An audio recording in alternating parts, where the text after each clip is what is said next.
الحمد لله رب العالمين والصلاة والسلام على سيدنا ومولانا محمد سيد المرسلين وعلى آله وأصحابه أجمعين وعلى كل من تبعهم بإحسان إلى يوم الدين. أما بعد، محترم بزرگوں، بھائیوں، دوستوں، میں نے دو تین جمعوں سے ایک حدیث کا بیان شروع کیا تھا جو مشہور حدیث ہے، عام طور سے لوگوں کو یاد بھی ہوتی ہے، انما الاعمال بالنیات، کہ عملوں کا دار و مدار نیتوں پر ہوتا ہے. میں نے عرض کیا تھا کہ اس کے کئی پہلو ہیں، جن میں سے دو کا بیان پہلے ہو چکا ہے. تیسرے پہلو کو آج بیان کرنا مقصود ہے تاکہ یہ موضوع پورا ہو جائے اور پھر انشاءاللہ رمضان مبارک کی آمد ہے. اللہ تعالی ہمیں اس سے صحیح فائدہ اٹھانے کی توفیق عطا فرمائے. تو دو پہلو جو میں نے پہلے عرض کیے تھے وہ یہ تھے کہ پہلا مقصد اس کا یہ ہے کہ جتنی عبادتیں ہیں،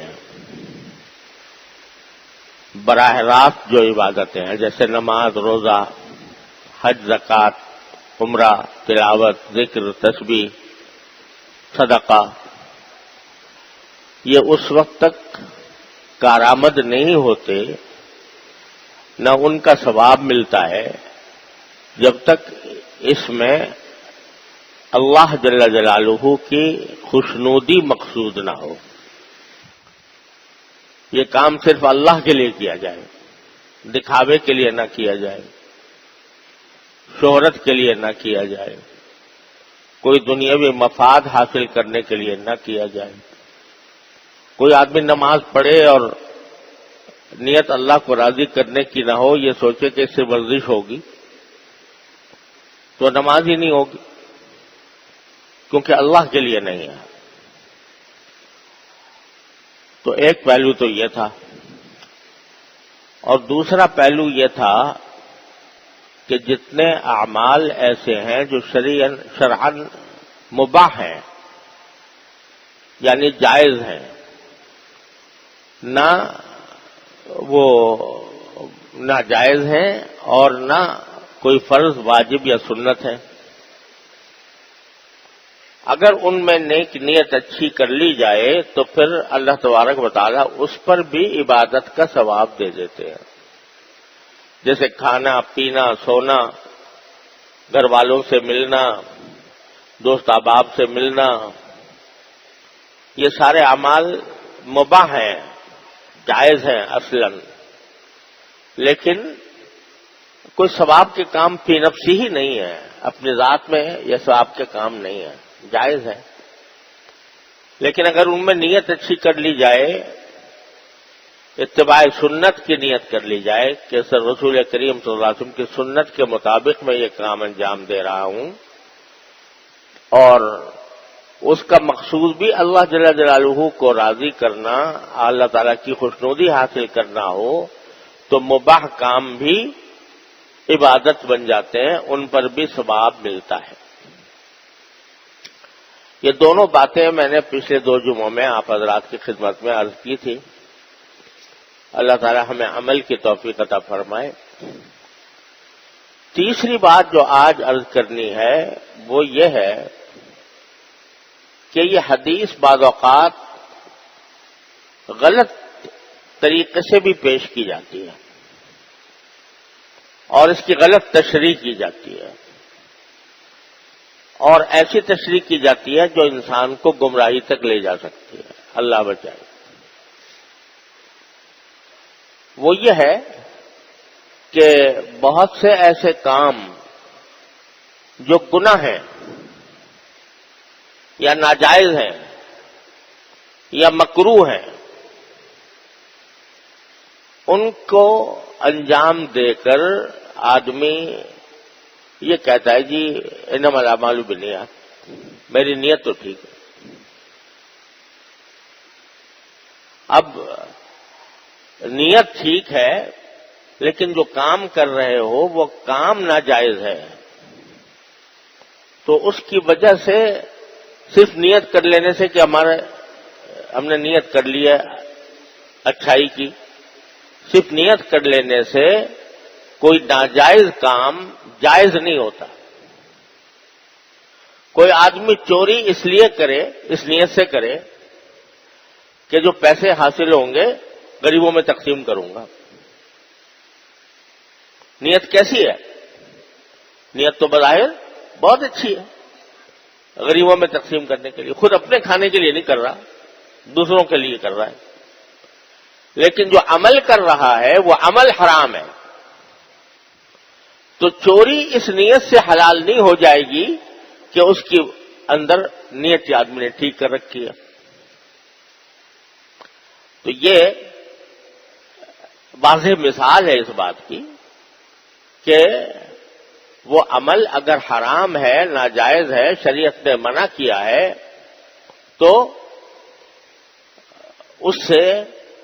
اس کو کسی اچھی نیت سے بھی انجام دیا جائے تو وہ حرام ہی رہے گا، ناجائز ہی رہے گا، بلکہ اس میں الٹا مزید یہ گناہ ہونے کا بھی اندیشہ ہے کہ پہلے تو اس کو حرام سمجھتا تھا،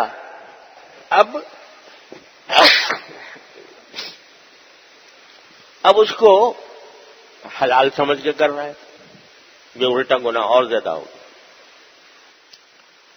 ایک اور حدیث ہے جو لوگ بہت کثرت سے اس معنی میں پیش کرتے ہیں. دیکھیے، جس طرح شریعت نے بہت سے احکام عطا فرمائے ہیں ہمارے دل سے متعلق، کیا ہے مثلا کہ حسد نہ کرو، بغض نہ رکھو کسی سے، تکبر نہ کرو، یہ سارے باطن سے متعلق ہیں.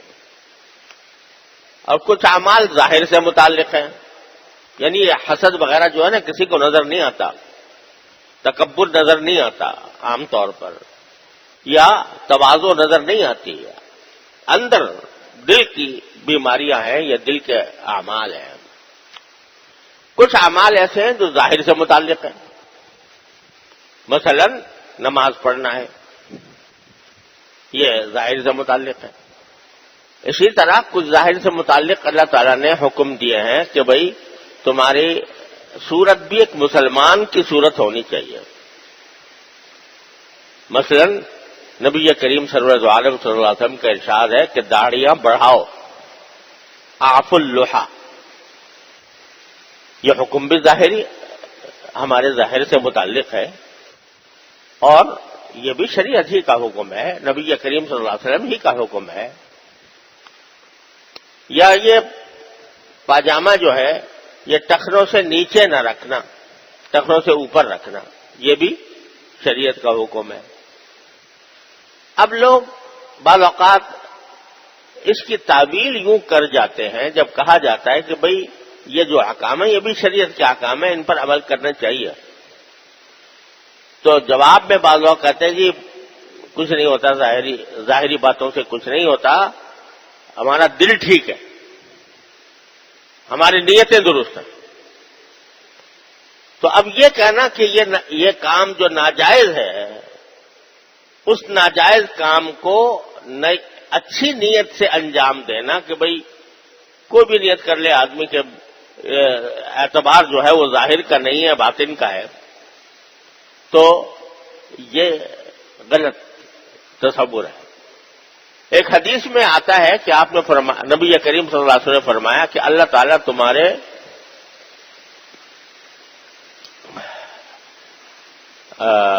تمہارے ظاہر کو نہیں دیکھے گا، تمہارے باطن کو دیکھے گا. ان اللہ لا ينظر الى صورکم صورکم اموالکم ولکن ینظر الی قلوبکم، کہ اللہ تعالیٰ تمہاری صورتوں کو نہیں دیکھے گا لیکن تمہارے دلوں کو دیکھے گا۔ یہ حدیث بھی غلط مطلب اس کا لے لیا جاتا ہے کہ ظاہر کے اعتبار سے ہم کہتے ہی ہو، ہم پورے انگریز بن جائیں تو اوپر سے لے کے نیچے تک، اور پھر بھی اللہ تعالیٰ ہماری صورتوں کو نہیں دیکھے گا، ہمارے دل کو دیکھے گا۔ حالانکہ مطلب اس کا یہ ہے کہ بھئی صورتیں مختلف ہیں لوگوں کی، کوئی کالا ہے، کوئی گورا ہے، کوئی سفید ہے، کوئی پیلا ہے، کوئی گندمی ہے، کسی کا چہرہ کیسا ہے، کسی کا چہرہ کیسا ہے، کسی کوئی اچھا خوبصورت نظر آتا ہے، کوئی دیکھنے میں بدصورت نظر آتا ہے۔ تو اللہ تبارک و تعالیٰ تمہاری ان صورتوں کی بنیاد پر فیصلہ نہیں کرے گا، وَلَٰكِنْ يَنظُرُ إِلَىٰ أَعْمَالِكُمْ، تمہارے اعمال کو دیکھے گا کہ تمہارے اعمال کیسے ہیں۔ یہ مطلب ہے اس کا، یہ مطلب نہیں ہے کہ ظاہر سے متعلق کوئی حکم ہی نہیں ہے۔ اگر ایسا ہوتا تو نبی کریم صلی اللہ علیہ وسلم کیوں فرماتے کہ داڑیاں بڑھاؤ اور یہ جو پاجامہ ہے یہ ٹخنوں سے اوپر رکھو؟ تو بعض لوگ یہ سمجھتے ہیں کہ بھئی اس کی خاص کوئی اہمیت نہیں ہے، اس کو اہمیت ہی نہیں دیتے سرے سے۔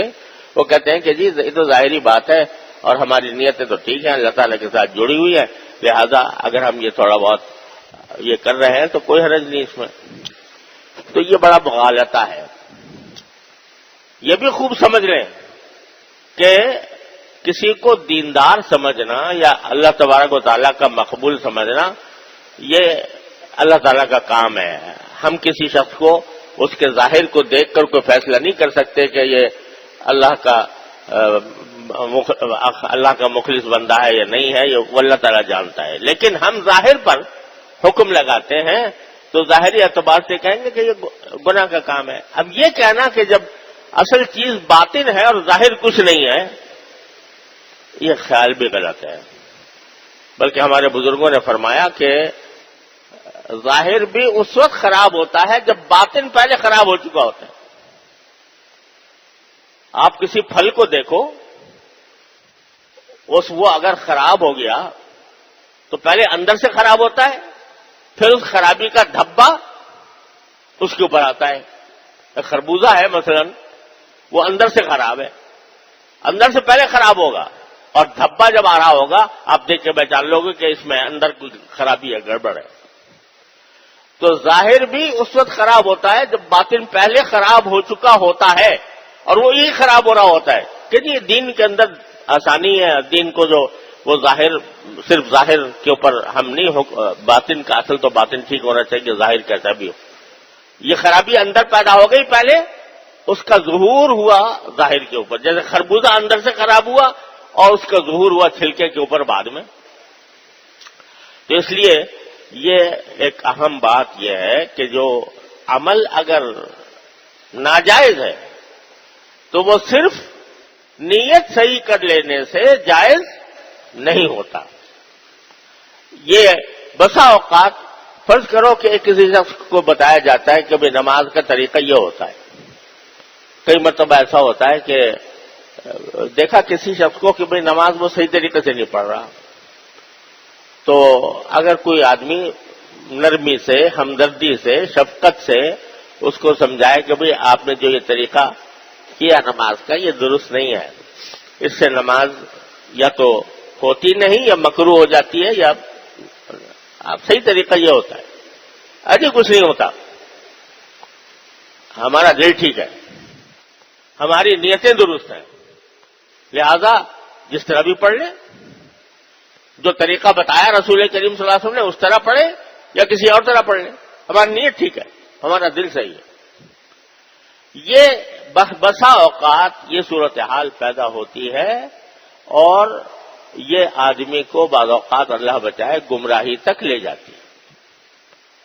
تو خوب سمجھ لیجئے کہ جو کہا گیا کہ انما الاعمال بالنیات، اعمال نیتوں اس پر دار و مدار ہوتا ہے اعمال کا، یہ وہ ہے جبکہ عمل ہو، وہ ایک عمل ہی نہیں ہے سرے سے، یعنی وہ شریعت کی نظر میں وہ عمل ہے ہی نہیں، تو نیت سے وہ کیسے عمل بن جائے گا؟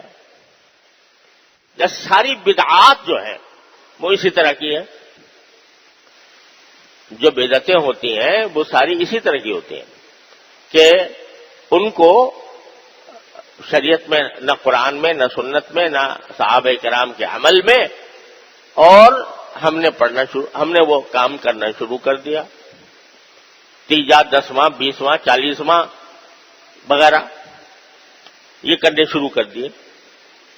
اب کوئی پوچھے کہ بھئی یہ جو آپ نے کیا یہ اس کی کوئی دلیل ہے قرآن میں سنت میں صحابہ کرام کے عمل میں کہ وہ تیجا کیا کرتے ہوں 10واں کیا کرتے ہوں 40واں کیا کرتے ہوں؟ کچھ ہے دلیل؟ تو وہ کہ جی دلیل کی کیا ضرورت ہے، ہم کوئی گناہ کا کام کر رہے ہیں، ہم تو وہاں جمع ہوتے ہیں، ہم تو قرآن پڑھتے ہیں، ہم تو مٹھائی یا کھانا کھلاتے ہیں وغیرہ وغیرہ، کیا گناہ ہے اس میں؟ تو بات یہ ہے کہ گناہ یہ ہے کہ یہ عمل شریعت کا نہیں ہے، یہ اپنی طرف سے گھڑ لیا گیا ہے. نہ رسول کریم صلی اللہ علیہ وسلم نے کیا، نہ صحابہ کرام نے کیا، نہ صحابہ کرام کے بعد تابعین تبع تابعین نے کیا، اور نہ اس کی کوئی ترغیب قرآن میں آئی، نہ سنت میں آئی، نہ کسی چیز میں آئی، مگر ہم ثواب سمجھ کر اس کو کر رہے ہیں. ثواب نہ سمجھے ویسے ہی جمع ہو جائے تو کوئی حرج نہیں، لیکن اس کو ثواب سمجھ کر اگر کوئی دوسرا نہ آئے تو اس کے اوپر نکیر کر کے اس کو برا سمجھ کر کیوں نہیں آیا، تو یہ چیز ہے جو اس کو ناجائز بنا دیتی ہے، بدعت بنا دیتی ہے. اب دیکھو یہ جو لفظ ہے نا کیا حرج ہے، ہم نے جو کیا کیا حرج ہے؟ قرآن ہی تو پڑھا. میں اس کی مثال دیتا ہوں کہ مغرب کی کتنی رکعتیں ہوتی ہیں؟ مغرب کی 3 رکعتیں ہوتی ہیں. کوئی آدمی سوچے کہ یار 3 کا جو عدد ہے یہ تو کچھ آڈ عدد ہے، لہذا میں ایک اور پڑھ لیتا ہوں، 3 کے بجائے کیا پڑھ لیتا ہوں؟ 4. تو اس لیے پڑھ لیتا ہوں کہ مغرب کا وقت ہے، غروب آفتاب ہوا ہے، نئی رات شروع ہو رہی ہے، تو میرا دل چاہ رہا ہے کہ میں 3 میں اضافہ کر کے اس کو 4 کر لوں. بتاؤ جائز ہوگا نا ناجائز ہوگا؟ کوئی مسلمان جائز کہے گا اس کو؟ نہیں.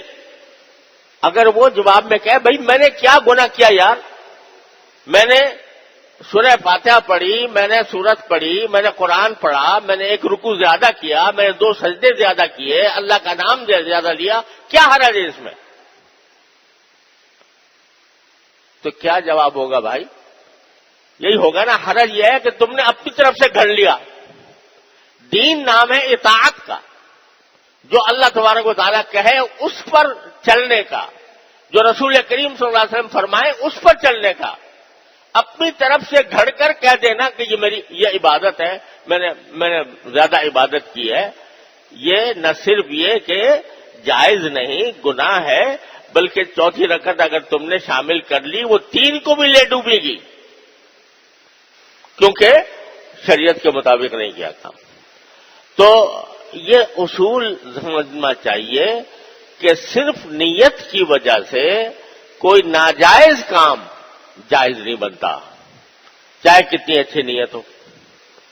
اللہ تعالیٰ کی رحمت کے معاملے الگ ہیں، وہ کسی کو نواز دے اس کا الگ معاملہ ہے، وہ اس کے اوپر کوئی قدغن نہیں ہے اللہ تعالیٰ کے نوازنے کے اوپر. وہ کسی شخص کو نواز دے اور گناہ نہ دے، مغفرت کر دے، اس کا فضل و کرم ہے. لیکن قانون یہ ہے کہ کوئی ناجائز کام، کوئی گناہ کا کام، کوئی ایسا کام جو شریعت کا حصہ نہیں ہے، اس کو تم شریعت کا حصہ بنا کر اچھی نیت سے کرو تو محض نیت کے اچھا ہونے سے وہ برا کام اچھا نہیں ہو جائے گا. یہ ایسا ہی ہوگا جیسے کوئی شخص چوری اس غرض سے کرے کہ صدقہ کروں گا، وہ یہ بات ہے. وہ یہ اس حدیث کا جو تیسرا اہم پہلو ہے وہ یہ ہے. تو میں نے 3 باتیں خلاصہ یہ اس حدیث کے متعلق عرض کی ایک یہ کہ انما الاعمال بالنیات کا مطلب یہ ہے کہ جتنے عبادتیں ہیں وہ جب تک ان میں اخلاص نہ ہو، اللہ تبارک و تعالیٰ کی رضا جوئی کی نیت نہ ہو، وہ قبول نہیں ہوتی۔ دوسرا یہ کہ جو مباح اعمال ہیں ان کو اگر اچھی نیت سے اللہ تبارک و تعالیٰ کو راضی کرنے کے لیے کیا جائے تو اللہ تعالیٰ اپنے فضل و کرم سے اس کو بھی عبادت بنا دیتے ہیں اور اس پر بھی اجر و ثواب عطا فرماتے ہیں، جس کا نتیجہ یہ ہے کہ ایک مومن صبح سے لے کر شام تک کی زندگی میں کوئی جائز عمل ایسا نہیں ہے جس کو وہ عبادت نہ بنا سکے اچھی نیت کے ذریعے۔ تو دوسرا یہ ہے، اور تیسری بات یہ ہے کہ کوئی خراب عمل، ناجائز عمل جو شریعت جس کا تقاضا نہیں کرتی، اس کو کوئی آدمی اچھی نیت سے بھی انجام دے گا تو وہ برا کام اچھا نہیں ہو جائے گا صرف نیت کر لینے سے۔ اللہ تعالی ہمیں اس حدیث کے ان تمام پہلوؤں پر صحیح عمل کرنے کی توفیق عطا فرمائے۔ سچی بات یہ ہے کہ یہ حدیث ایک نسخہ کیمیا ہے۔ پہلے زمانے میں کیمیا کا جو لفظ ہے وہ استعمال کیا جاتا تھا ایسی چیز کے لیے جو ہوتی تو ہے چھوٹی سی، یعنی معمولی سی، لیکن مٹی کو لگا دیں تو مٹی سونا بن جاتی ہے۔ لوگوں نے عمریں گزار دی وہ کیمیا بنانے کے لیے، لیکن وہ آنچ کی کسر ہی رہ جاتی تھی، ہمیشہ بنی بنائی کبھی بھی نہیں۔ تو لیکن ایک تصور تھا کہ کیمیا وہ چیز ہوتی ہے کہ اگر مٹی میں بھی ڈال دو سونا بن جائے گی۔ تو وہ کیمیا تو بنی بنائی نہیں، لیکن رسول کریم صلی اللہ علیہ وسلم نے یہ کیمیا کا نسخہ بتا دیا ہے کہ تمہارا ہر عمل، چاہے تم اپنے ذاتی خواہش کی وجہ سے کر رہے ہو لیکن سنت کے مطابق اللہ کو راضی کرنے کے لیے کرو گے تو یہ تمہارے مٹی کو سونا بنا دے گی، ایک مباح کام کو عبادت بنا دے گی۔ اس کا اگر بندہ التزام کر لے تو زندگی کا ہر لمحہ عبادت۔ اللہ تعالی ہم سب کو اپنے فضل و کرم سے اس کی توفیق عطا فرمائے۔ وآخر دعوانا الحمدللہ رب العالمین۔